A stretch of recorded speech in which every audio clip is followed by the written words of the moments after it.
전산회계 1급 2019년 제4차 85회 필기 기출문제 풀 설명을 시작하겠습니다. 회계는 교육이 아니라 훈련입니다. 자격증 취득을 위해서 반복적인 학습이 꼭 필요하며 KMC 회계는 유튜브나 네이버 TV에서 무료 수강이 가능합니다. 1번 다음 중 집합 손익계정에 대한 설명으로 틀린 것은 결산 시 비용 항목과 수익 항목은 손익계정으로 대체가 됩니다. 손익계정 대변에 수익 항목이 오고 차변엔 비용 항목들이 옵니다. 수익이 25만원이고 비용이 15만원이라면 당기순이익은 10만원이 되는데 개인기업에서는 자본금으로 대체가 되고 법인기업일 때는 미처분 이익이념으로 대체가 됩니다. 그래서 결산 시 당기순이익 10만원이 발생하다 이런 경우에 개인기업은 차변의 손익 10만원, 대변엔 자본금 10만원이 되고 법인기업에서는 차변의 손익 10만원, 대변엔 미처분 이익이념 10만원이 됐다가 다시 차변에 미처분 이익이념 10만원, 대변엔 2월 이익이념 10만원이 되는 겁니다. 1번 수익계정의 잔액을 손익계정의 대변에 대체한다. 대변에 대체했습니다. 맞습니다. 비용계정의 잔액을 손익계정의 차변에 대체한다. 차변에 대체가 됐습니다. 수익과 비용계정은 잔액을 손익계정에 대체한 후에는 잔액이 0이 된다. 맞습니다. 비용수익은 대체가 되고는 소멸되는 것입니다. 손익계정의 잔액을 당기순이익 또는 당기수수계정에 대체한다. 아니고 개인기업은 자본금으로 대체하고 법인기업은 미처분 이익형으로 대체가 되는 겁니다. 틀렸습니다. 답은 4번입니다. 2번 다음 중 유가증권에 대한 설명으로 옳은 것은 단기 매매증권이 시장성을 상실한 경우에는 매도 가능 증권으로 분류하여야 한다. 맞습니다. 시장성을 상실했다 이 말은 증권거래소의 상장 폐지를 말하는 것으로서 단기간 매매가 불가능하기 때문에 매도 가능 증권으로 분류하는 것이 맞습니다. 단기 매매증권, 매도 가능 증권, 만기 보유증권은 원칙적으로 공정가치로 평가한다. 틀렸습니다. 단기 매매증권과 매도 가능 증권은 원칙적으로 공정가치로 평가하지만 만기 보유증권은 상각 후 원가로 평가합니다. 단기 매매증권과 매도 가능 증권의 미실현 보유이익은 당기순이익 항목으로 처리한다. 틀렸습니다. 단기 매매증권에 대한 미실현 보유손익, 즉 단기 매매증권 평가손실과 단기 매매증권 평가이익은 당기손익 항목인 영업의 비용, 영업의 수익으로 처리하지만 매도 가능 증권에 대한 미실현 보유이익, 즉 매도 가능 증권 평가손실, 매도 가능 증권 평가이익은 자본 항목인 기타 포괄손익 누계액으로 처리를 하는 겁니다. 4번 만기가 확정된 채무증권으로서 상환금액이 확정되었거나 확정이 가능한 채무증권을 만기까지 보유할 적극적인 의도와 능력이 있는 경우에는 매도 가능 증권으로 분류한다. 매도 가능 증권이 아니고 만기 보유 증권으로 분류하는 겁니다. 답은 1번입니다. 3번 물가가 지속적으로 상승하는 경우에 기초 재고 수량과 기말 재고 수량이 동일하게 유지된다면 매출 총이익을 가장 높게 평가하는 재고자산 평가 방법은 무엇인가? 선입선출법, 이동평균법, 총평균법, 후입선출법이 있습니다. 재고자산 평가 방법에는 5가지가 있습니다. 개별법, 선입선출법, 후입선출법, 이동평균법, 총평균법이 있습니다. 개별법은 매입한 상품을 별도로 보관 처리하는 것이고, 선입선출법은 먼저 사온 상품을 매출한 원가로 처리하는 것이고, 후입선출법은 나중에 사온 상품을 매출한 원가로 처리하는 것이고, 이동평균법은 재고 상품과 매입한 상품의 가격이 다르면 평균 단가를 매출 원가로 처리하는 것이고, 총평균법은 한 달에 한 번씩 총평균 단가를 산출하는 방법입니다. 예를 들어서 동일 상품을 매입했는데 물가가 상승하여 매입 단가가 다를 경우입니다. 1월 10일 날 100원에 매입했고 1월 15일 날 120원에 매입을 했는데 1월 20일 날 150원에 매출하였다면 매출 원가와 매출 총이익은 얼마인가? 선입선출법은 먼저 사온 거 100원이 매출 원가가 됩니다. 그래서 매출액 150원에서 매출 원가 100원을 빼면 매출 총이익 50원이 되고, 후입선출법은 나중에 사온 것이 원가가 됩니다. 그래서 매출 원가는 120원이고 매출 총이익은 매출액 150원에서 120원을 차감한 30원이 되고, 이동평균법은 100원과 120원의 평균 단가인 110원이 매출 원가가 되는 겁니다. 그래서 150원짜리를 110원에 팔았기 때문에 매출 총이익은 40원이 되는 겁니다. 물가가 상승할 때는 선입선출법일 때 매출 원가가 가장 작기 때문에 매출 총이익은 가장 크게 나타내는 것입니다. 그래서 정답은 물가가 상승하면 선입선출법이 매출 원가가 가장 적게 계상하므로 매출 총이익은 가장 크게 됩니다. 답은 1번이 되겠습니다. 4번 다음 자료를 이용하여 매출 원가를 계산하면 얼마인가? 상품 매입 시 운반비, 매입 할인액, 기초상품 재고액, 기말상품 재고액, 단기총 매입액, 매입 환출 및 애누리가 나와 있습니다. 먼저 매출 원가가 들어간 공식은 기초상품 플러스 단기순 매입액 마이너스 기말상품 재고액 해서 매출 원가입니다. 먼저 기초상품, 여기 기초상품 재고액 50만원 플러스 단기순 매입액, 단기순 매입액은 여기 단기총 매입액 150만원 플러스 상품 매입시 운반비 10만원 마이너스 매입 할인액 10만원 또 매입 환출 및 애누리 또 마이너스 10만원. 그러면 순 매입액은 140만원입니다. 그리고 기말 상품 재고액 40만원 하게 되면 매출 원가가 150만원이 되는 겁니다. 답은 4번입니다.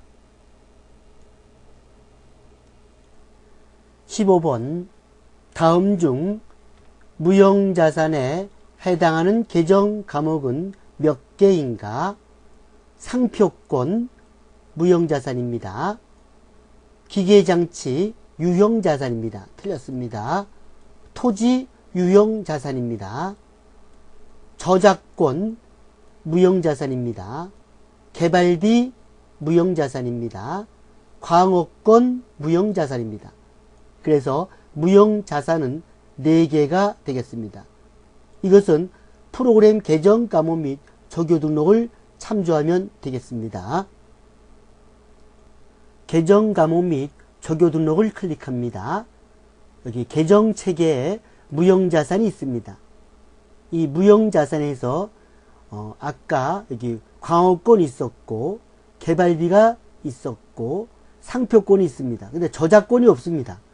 저작권은 없지만 여기 영어권, 특허권, 상표권, 실용신앙권 다 권으로 끝났죠. 이 저작권도 무형자산에 해당이 되는 겁니다. 6번 다음 자료를 바탕으로 자본잉여금의 금액을 계산하면 얼마인가? 단 각 계정 과목은 독립적이라고 가정한다. 감자차익 이익준비금, 사업확장전입금, 주식발행초과금, 자기주식처분이익, 감자차손, 자기주식처분손실, 주식할인발행 차금이 있는데 원래는 주식발행초과금과 주식할인발행차금 같이 나올 수 없죠. 차감해야 되죠. 또 자기주식처분이익에서 자기주식처분을 빼야 되죠. 또 감자차익에서 감자차손을 빼서 상계된 금액만 써야 되는데 문제에서 그냥 각 계정 과목은 독립적이라고 했기 때문에 각각 생각하면 되겠습니다. 자본잉여금에는 주식발행 초과금, 감자차익, 그리고 자기주식 처분이익이 있습니다. 그래서 주식발행 초과금, 감자차익, 자기주식 처분이익 요 세 가지 도안 합계 110만원이 되겠습니다. 이 문제도 프로그램 계정 과목 및 조교 등록을 참조를 하면 되겠습니다. 계정 체계에서 자본잉여금을 클릭합니다. 자본잉여금, 주식발행 초과금, 감자차익, 그리고 자기주식 처분이익이 있습니다. 여기를 참조하면 답을 쉽게 구할 수가 있습니다. 7번 다음 사항을 적절히 반영한다면 수정 후 당기순이익은 얼마인가? 단 다음 사항이 반영되기 전 당기순이익은 70만원이라고 가정한다. 선급보험료 10만원 과소계상. 과소계상했기 때문에 다시 분기하면 되죠. 차변에 선급비용 10만원, 대변은 보험료 10만원입니다. 선수임대료 10만원 과대계상. 이것은 10만원만큼 줄여야 되겠죠. 선수수익을. 그래서 차변엔 선수수익 10만원, 대변엔 이자수익 10만원이 되겠습니다. 미수수익 10만원 과대계상. 미수수익을 과대계상이기 때문에 차감시켜야죠. 대변은 미수수익 10만원, 차변은 이자수익 10만원이 되는 겁니다. 그래서 이 문제에서는 자산이 증가하면 이익이 증가하고 자산이 감소하면 이익이 감소하고 또 부채가 증가하면 이익이 감소하고 부채가 감소하면 이익이 증가합니다. 먼저 선급비용이라는 자산이 증가했습니다. 자산이 증가하면 당기순이익도 증가가 되는 겁니다. 또 선수수익이라는 부채가 감소했습니다. 부채가 감소하면 당기순이익이 증가가 되는 겁니다. 그리고 미수수익이라는 자산이 감소했어요. 자산이 감소하면 당기순이익도 감소가 되는 겁니다. 그래서 70만원에다가 선급비용 10만원 더하고 선수수익 10만원 또 더하고 미수수익 10만원 빼면 80만원이 되는 겁니다. 답은 80만원이 정답입니다. 또는 손익계산서 항목으로도 구할 수가 있습니다. 먼저 대변의 보험료 비용이 감소했습니다. 비용이 감소한 만큼 당기순이익은 증가가 됩니다. 또 이자수익, 수익이 발생했습니다. 수익이 발생한 만큼 당기순이익이 증가합니다. 이자수익이라는 수익이 감소했습니다. 수익이 감소한 만큼 당기순이익도 감소하는 겁니다. 그래서 70만원에다가 10만원, 10만원 더하고 10만원 빼면 80만원이 되는 겁니다. 8번 외상 매출금 기말잔액 3천만원에 대하여 1%의 대손충당금을 설정하려고 한다. 기초 대손충당금이 20만원이었으며 당기 중 15만원을 대손 처리하였다. 보충법에 의하여 기말 대손충당금 설정 분계로 올바른 것은 3천만원에 대해서 1% 대손충당금을 설정을 합니다. 그러면 30만원입니다. 그런데 대손충당금이 20만원이 있었는데 당기 중 15만원 대손 처리됐습니다. 그러면 잔액은 5만원 남았습니다. 대손 충당금을 30만원 설정을 하는데 5만원 잔액이 있습니다. 그래서 보충법에 의해서 추가 설정액은 25만원이 되고 분계는 차변에 대손상각비 25만원, 대변엔 대손충당금 25만원이 됩니다. 그래서 이 25만원과 잔액 5만원 더해가지고 30만원이 대손 예상액이 되는 겁니다. 답은 2번입니다. 9번 다음 중 원가에 관한 설명으로 틀린 것은 1. 재료 원가는 기초 원재료 재고액과 당기 원재료 매입액의 합계액에서 기말 원재료 재고액을 차감한 금액을 말한다. 맞습니다. 기초 원재료 플러스 당기 원재료 매입액 마이너스 기말 원재료 하면 재료 원가가 나옵니다. 당기 총 제조 원가는 직접 재료 원가, 직접 노무 원가, 제조 간접 원가를 합한 금액을 말한다. 맞습니다. 직접 노무 원가와 제조 간접 원가의 합계액을 가공 원가를 한다. 가공비는 직접 재료비를 제외한 나머지 원가를 모두 가공비라고 합니다. 맞습니다. 4번 판매활동 이외의 제조활동과 관리활동에서 발생하는 원가를 비제조 원가를 한다. 틀렸습니다. 제조활동에서 발생하는 원가는 제조 원가고 관리활동에서 발생하는 원가는 비제조 원가입니다. 그래서 제조활동 이외의 판매활동과 관리활동에서 발생하는 원가는 비제조 원가가 되고 제조활동에서 발생하는 원가는 제조 원가입니다. 답은 4번이 되겠습니다. 10번 다음은 보조부문 원가에 관한 자료이다. 보조부문비의 제조간접비를 다른 보조부문에는 배부하지 않고 제조부문에만 직접 배부할 경우 직접배부법입니다. 수선부문에서 절삭부문으로 배부될 제조간접비는 얼마인가? 여기 보면 수선부문비가 8만원이 남아 있습니다. 이 8만원을 배부하는데 조립부문의 30%고 절삭부문의 20%입니다. 이거 두 개 더하면 되죠. 그래서 8만원 곱하기 30 플러스 20분의 지금 절삭부문 20%를 물어봤습니다. 그래서 8만원 곱하기 30% 플러스 20%분의 20% 해서 32,000원이 되는 겁니다. 답은 4번입니다. 이런 문제는 글만 잘 이해하면 쉽게 구할 수가 있는 문제입니다. 11번 다음 중 정상 개별 원가 계산 시 제조 간접비를 예정 배부하는 경우 예정 배부 계산식으로 옳은 것은 예정 배부할 때는 배부 기준의 실제 발생액 곱하기 예정 배부율이 되는 겁니다. 답은 1번입니다. 실제 배부액은 배부 기준의 실제 발생액 곱하기 실제 배부율입니다. 제조간접비 배부 방법에는 두 가지가 있습니다.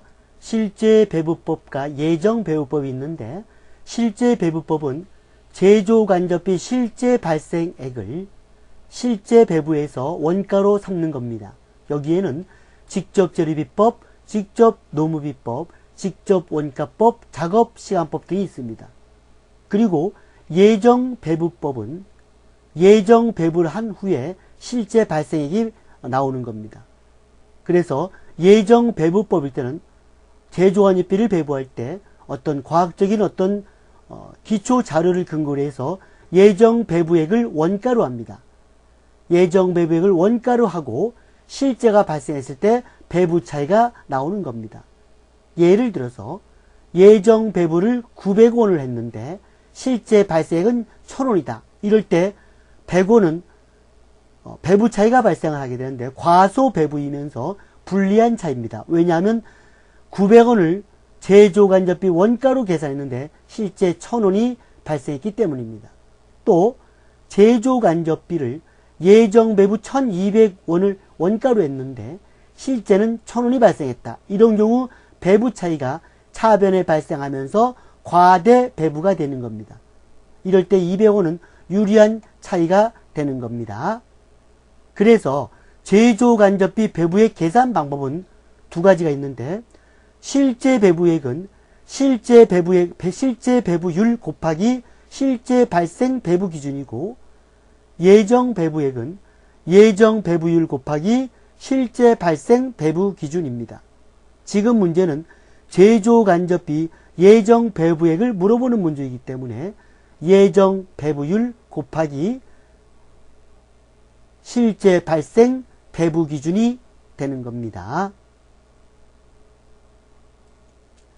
12번 다음 중 공손에 대한 설명으로 틀린 것은?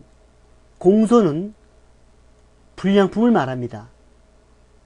불량품 또는 불합격품을 우리는 공손이라고 합니다. 그래서 이 불량품은 정상적 발생일 때는 원가로 처리하고 비정상적 발생일 때는 영업의 비용으로 처리를 하는 겁니다. 정상 공손은 원가에 포함한다. 맞습니다. 공손품은 일정 수준에 미달하는 불합격품을 말한다. 불량품을 말한다. 맞습니다. 작업 폐물은 공손품으로 분류한다. 틀렸습니다. 작업 폐물이란 투입된 원재료로부터 발생하는 찌꺼기나 조각을 말합니다. 예를 들어서 나무를 자를 때 나오는 톱밥, 나무 조각, 또 쇠를 자를 때 쇠조각, 그 다음에 쇠가루, 또 가죽 점퍼를 만들 때 가죽 조각, 이런 것들을 우리는 작업 폐물이라고 합니다. 공손이 아닙니다. 비정상 공손은 영업의 비용으로 처리한다. 맞습니다. 답은 3번이 되겠습니다. 13번 다음의 항목 중 부가가치세법상 공제 가능한 매입세액에 해당하는 것은 무엇이냐 물어봤죠. 공제 가능한 매입세액입니다. 사업자가 자기의 사업에 사용할 목적으로 수입하는 재화의 부가가치세액, 이것은 수입으로 처리하면서 부가세 공제를 받습니다. 자기의 사업에 사용할 목적이죠. 자기 사업에 사용할 목적이 아닌 경우에는 부가세법상 공제를 받을 수가 없지만 자기의 사업에 사용할 목적으로 수입하는 재화의 부가가치세액은 공제가 가능합니다. 답은 1번입니다. 접대비 및 이와 유사한 매입 비용과 관련된 매입세액, 이것은 불공 매입사항입니다. 공제 못 받습니다. 면세 사업 등에 관련된 매입세액, 부가세 공제를 받을 수가 없습니다. 사업과 직접 관련이 없는 지출과 관련된 매입세액, 이것도 역시 매입세액 공제를 받을 수가 없습니다.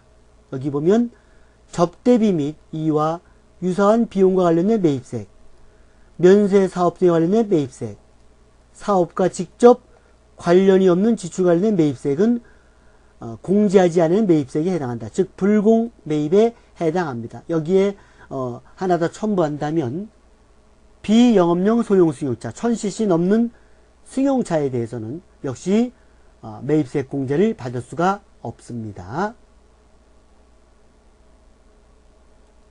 14번 다음 자료에 의한 일반 과세자의 부가가치세 매출세액은 얼마인가? 총 매출액, 매출 애누리액, 판매 장려금이 나와 있습니다. 총 매출액에서 매출 애누리 뺀 게 과세 표준이고 이 판매 장려금은 해당되지를 않습니다. 그래서 매출 애누리는 과세 표준에서 차감이 되고 판매 장려금은 과세 표준에서 공제하지 않는 항목입니다. 과세 표준이란 순매출액을 말합니다. 순매출액은 총 매출액 마이너스 매출 환입 및 매출 애누리 그리고 매출 할인입니다. 여기서 과세 표준은 총 매출액 1000만원에서 매출액을 200만원 빼면 800만원이 되고, 이 800만원에 대해서 10%, 즉 80만원이 부가가치세 매출세액이 되는 겁니다. 답은 2번입니다. 15번 다음 중 부가가치세 특징에 해당하지 않는 것은? 부가가치세 특징에 해당하지 않는 거 물어봤습니다. 부가세 특징은 일반 소비세, 국세, 간접세, 물세, 소비지국 과세 원칙, 전단계 세액 공제법, 다단계 거래세입니다. 그래서 머리 글자로 일국간 물소 전다, 일국간 물소 전다 이렇게 외우면 되겠습니다. 1번 부가세 담세자는 최종 소비자이며 납세 의무자는 부가세가 과세되는 재와 또 요율 공급하는 사업자이다. 맞습니다. 간접세죠. 간접세. 담세자는 최종 소비자이고 납세 의무자, 즉 납부 의무자는 부가세가 과세되는 용역을 공급하는 사업자, 일반 과세 사업자입니다. 맞습니다. 각 납세자의 담세력을 고려하지 않는 물세이다. 물세 있죠? 맞습니다. 우리나라의 부가세법은 전단계 거래 공제법을 채택하고 있다. 틀렸습니다. 전단계 거래가 아니고 전단계 세액입니다. 답은 3번입니다. 우리나라의 부가세법은 소비지구 과세 원칙을 채택하고 있다. 맞습니다. 그래서 답은 3번이 되겠습니다. 이상으로 전산회계 1급 제85회 필기기출문제 풀 설명을 마치겠습니다.